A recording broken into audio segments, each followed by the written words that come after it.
Alors bonjour à tous, vous allez vivre une journée magnifique et puis pour vous mettre dans l'ambiance, puis qu'on ait un lien entre vous et moi, j'ai mis une chaîne autour du cou avec un petit bijou qui ressemble à une roue de vélo. Comme ça, vous aurez la chaîne des conteurs et conteuses qui vont vous accompagner pendant ces 2 jours. Puis moi, j'ai un tout petit bout du vélo autour du cou pour vous accompagner moi. Et ce son de cloche va très très bien pour l'histoire, puisque c'est l'histoire d'un horloger. Pays, le Noirmont, les Franches-Montagnes, mais le Jura, pays quand même de l'horlogerie, qui a fait vivre tant et tant de monde, et qui fait encore vivre beaucoup de monde. Et d'ailleurs ici, il y a un musée absolument fantastique. Si un jour vous avez le temps de le visiter, c'est le musée de la boîte de montres. Très très intéressant. Alors les hommes ont passé des heures là à travailler sans électricité avec un pied pour faire tourner les poulies. Vraiment, on ne se rend pas compte de ce qu'ils ont vécu parfois. Alors dans ce pays d'horlogerie, les cloches, ça va très bien puisque mon histoire est une horloge. Une horloge très particulière, c'était il y a très longtemps en arrière où il n'y avait pas de montre. Les montres sont devenues importantes, vous savez quand ? Pourquoi les montres sont devenues importantes et qu'on les a portées comme ça beaucoup? Est-ce que quelqu'un parmi vous peut me dire, comme ça, une idée?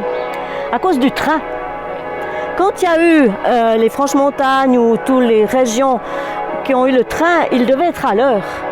Donc c'était fini de regarder le ciel, le clocher de l'église ou comme ça, il fallait toujours être à l'heure.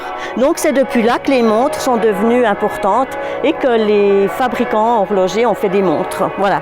Mais avant, il y avait des horloges, mais si toutes les fois il fallait rentrer à la maison, vite regarder l'horloge, repartir, vite regarder, c'était pas pratique. Mais d'abord, les horloges.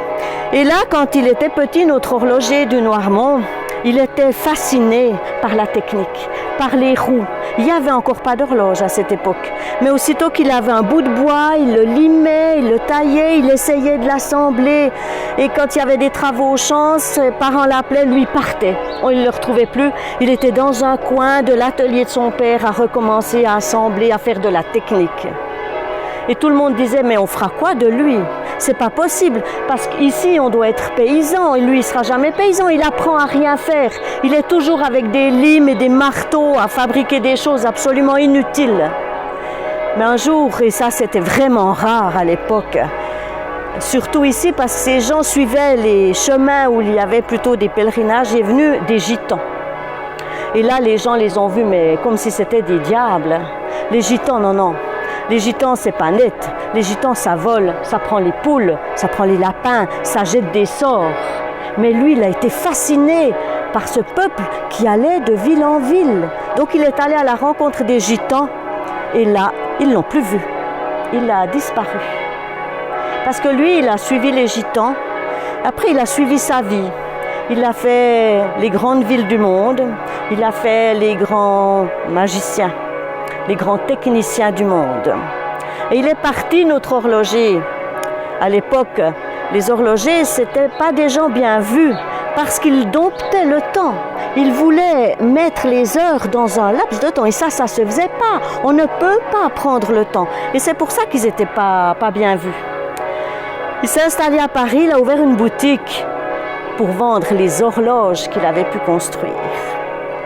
Il vendait de simples horloges, comme nous avons encore maintenant dans nos salons, si vous en avez une.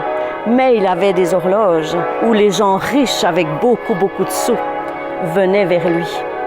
Et ces gens, ils étaient très vieux, très âgés, très riches, c'était des nobles. Quand ils venaient dans la boutique, on ne savait pas ce qui se passait, mais quand ils repartaient, ils étaient heureux. Ça se voyait dans leurs yeux, sur leur visage. Et chaque fois qu'ils revenaient, ils étaient jeunes, ils étaient plus beaux. Parce qu'il avait inventé une horloge, s'il le gravait le nom à l'intérieur d'une roue, eh bien les gens rajeunissaient. L'horloge allait en arrière. Et ça, c'est merveilleux. Ceux qui avaient plus de cheveux, qui avaient de la calvitie, eh bien les cheveux repoussaient. Ceux qui avaient des rides, ils en avaient plus. Ceux qui avaient des cheveux gris, les cheveux redevenaient tout à fait normaux. Ça repartait en arrière. Comme notre cloche ici va se taire. elle repart en arrière pour mieux sonner dans un petit moment. Et là, cet horloger s'est fait beaucoup d'argent. Et les gens, ils étaient, mais je ne sais pas si vous seriez heureux, mais moi j'y ai pensé, puis après je me suis dit, c'est vrai, c'est quand même une catastrophe. Parce que quand ils ont eu 20 ans de moins, c'était bien. Parce qu'à l'époque, à 60 ans, c'était déjà vieux. Ils sont revenus à 40 ans, c'était bien. Après, ils sont revenus à 30 ans, c'était encore bien. Franchement, 30 ans, l'âge de l'homme, c'est bien, c'est un bel âge, hein, mesdames, 30 ans pour un homme. En tout cas pour nous. Mais ils se sont dit, ça va plus.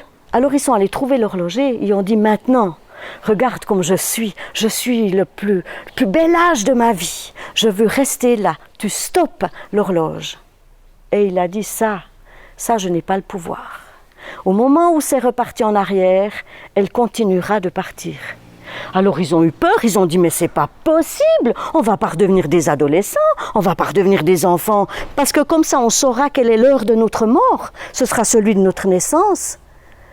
Il a dit, ben oui, de toute façon, l'amour c'est aussi une naissance à quelque chose qu'on ne connaît pas. Alors c'est la même chose. Et là, ils n'ont pas été d'accord.